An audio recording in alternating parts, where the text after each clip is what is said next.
Hello toi, aujourd'hui on se retrouve pour donc la fameuse vidéo, le premier épisode de mon podcast qui s'appelle donc Du côté de chez Swan. Tadam. En fait je voulais vraiment te proposer un format vidéo toujours, parce que je vais toujours continuer à faire des vidéos avec des tutos, avec des choses qui ont besoin d'être visuelles puisque c'est quand même une grande partie de mon métier. Mais je voulais aussi te proposer toutes les 2 semaines pour alterner des vidéos qui sont principalement audio et qui vont plus être des conseils, du partage, parfois des interviews ou voilà des choses qui n'ont pas besoin d'être forcément tout le temps visuelles pour que ça puisse te permettre de faire ta vaisselle, ta lessive, ta douche, courir, peu importe, et que tu puisses m'écouter et que tu puisses quand même avoir de la valeur ajoutée, des conseils par rapport à ton image de marque, par rapport à l'entrepreneuriat, enfin bref. Toutes ces thématiques que j'adore aborder. Donc, en fait, là, si tu vas sur les plateformes d'écoute type Apple Podcast, Spotify, etc., tu vas retrouver l'épisode 0 qui explique un petit peu mon pourquoi et voilà le podcast. Et après, tu as l'épisode 1, donc qui est celui-ci, où je vais vraiment te parler de un peu mon histoire, mon identité, ma recherche d'identité et en quoi c'est lié avec le branding et l'identité visuelle. Voilà, en tout cas, j'espère que ça va te plaire et puis je te laisse tranquillement, n'hésite pas à faire des choses en même temps, soit laisser cette vidéo, soit écouter le podcast si tu vas courir, si tu veux te poser avec un thé pour écouter, voilà. Je te laisse faire ce que tu veux, c'est de l'audio, donc tu es libre de tes mains, tu peux dessiner, tu peux faire d'autres choses en même temps, t'as pas besoin de regarder l'écran. Voilà, c'est parti!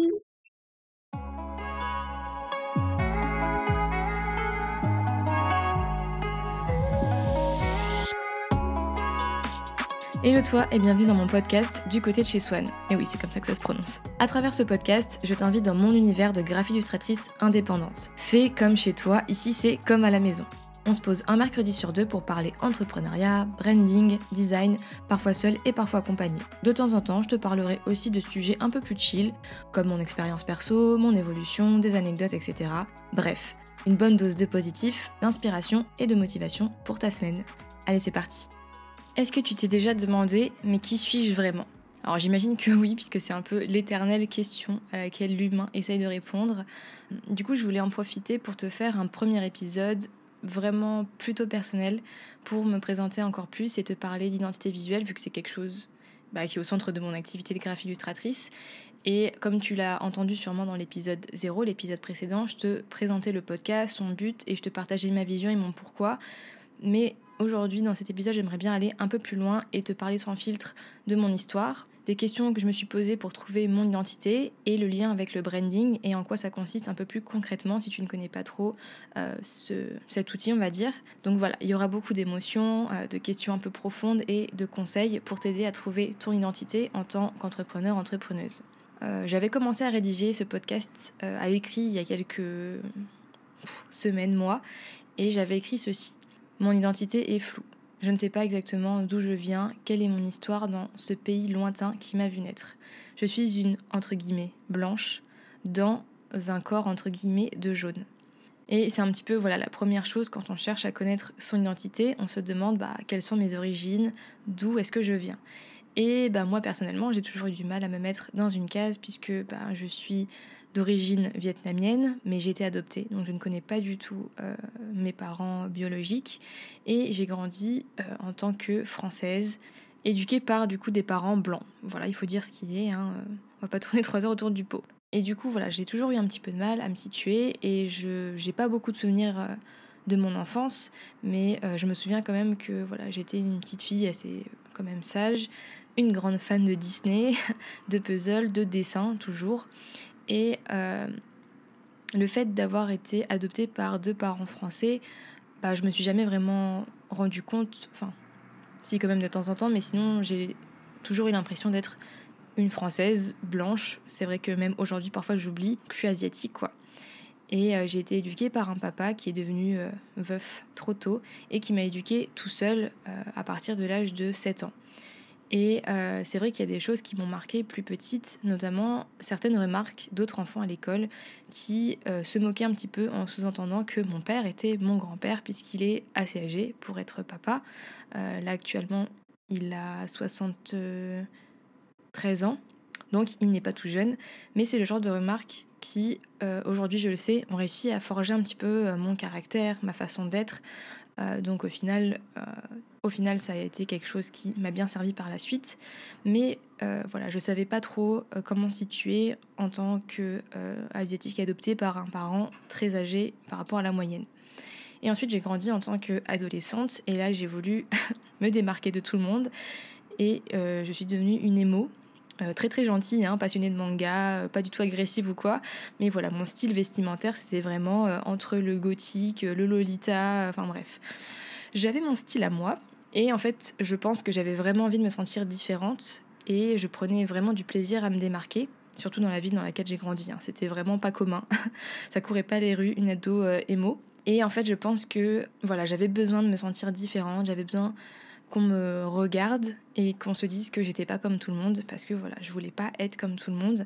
Et par la suite, ça a été un peu plus compliqué puisque je suis restée pendant 5 ans dans une relation en couple qui était très très toxique, et donc pour trouver son identité, c'est encore plus compliqué.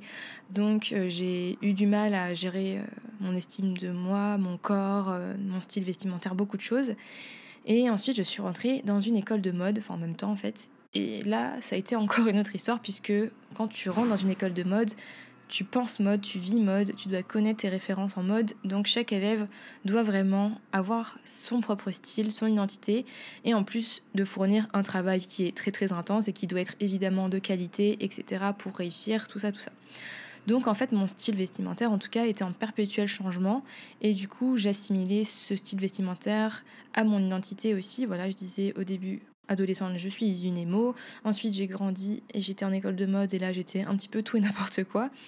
Et en fait, quand je suis sortie de cette relation de 5 ans qui a donc été un désastre, c'était très très toxique pour moi, j'en suis ressortie avec cette idée qu'en fait, mon identité, c'est d'abord celle que je suis au plus profond de moi et celle que je veux devenir. Il ne faut pas que le regard des autres influe trop sur mon identité, même si c'est quelque chose qui est quand même très important. La perception que les autres ont de moi, de ma façon d'être, ça va forcément m'influencer inconsciemment.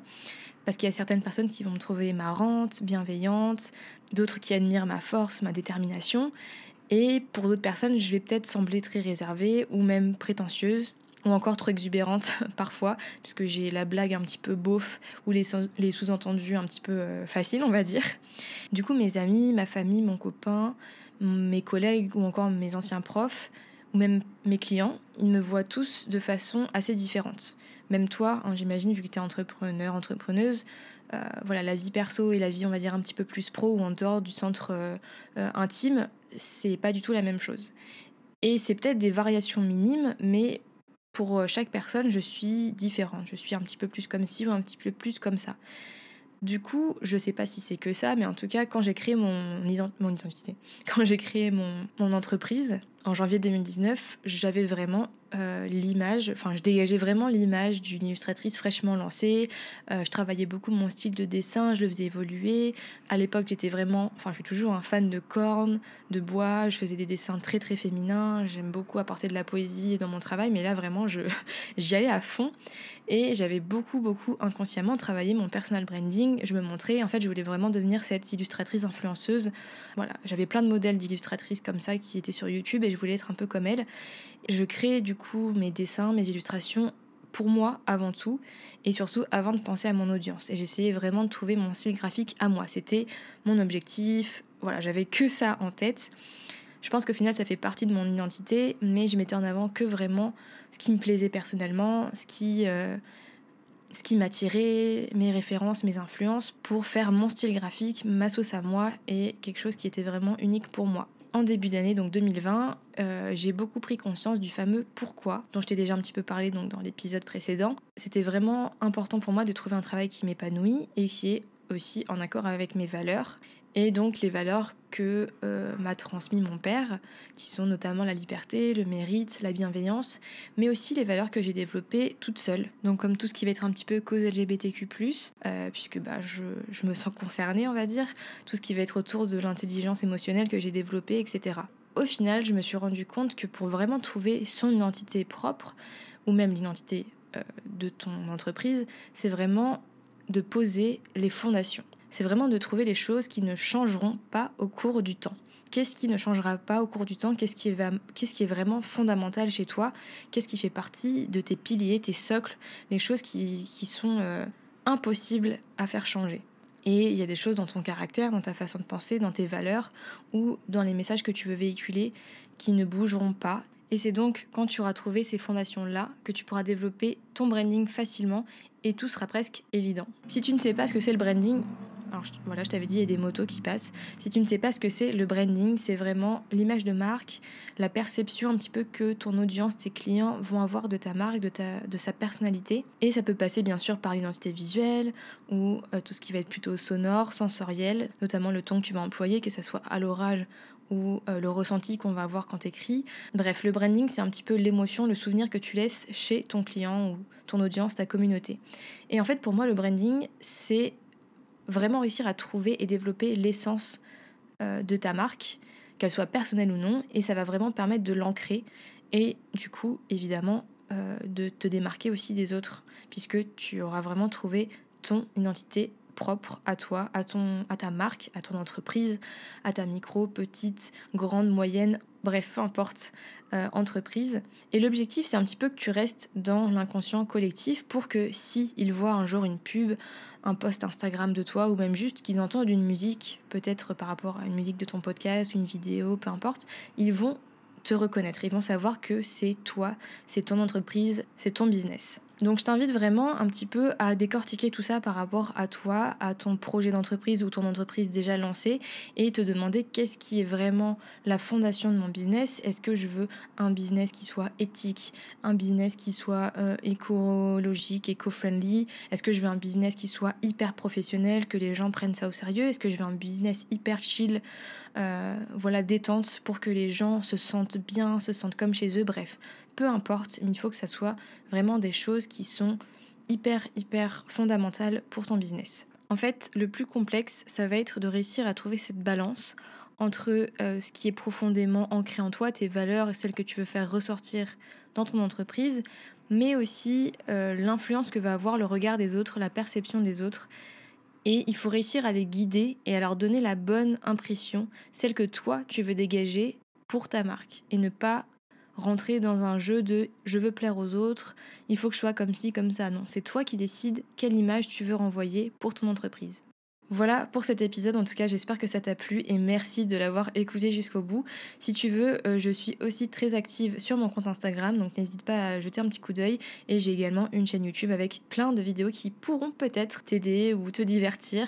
Et voilà, en tout cas je suis très contente parce que c'est un épisode un petit peu émotion pour moi parce que je te parle de mon histoire, c'est assez personnel, mais je voulais vraiment te montrer que ça a permis d'en ressortir du bon et aujourd'hui je pense que j'ai réussi à transcender tout ça pour en faire un business qui me plaît et un business qui a une identité forte et qui me parle, qui me correspond et qui parle aussi à mon audience, à toi qui m'écoutes. Dans le prochain épisode, je vais te faire un truc un petit peu moins émotion, je vais te partager ma petite liste d'éléments clés pour avoir un business qui se démarque.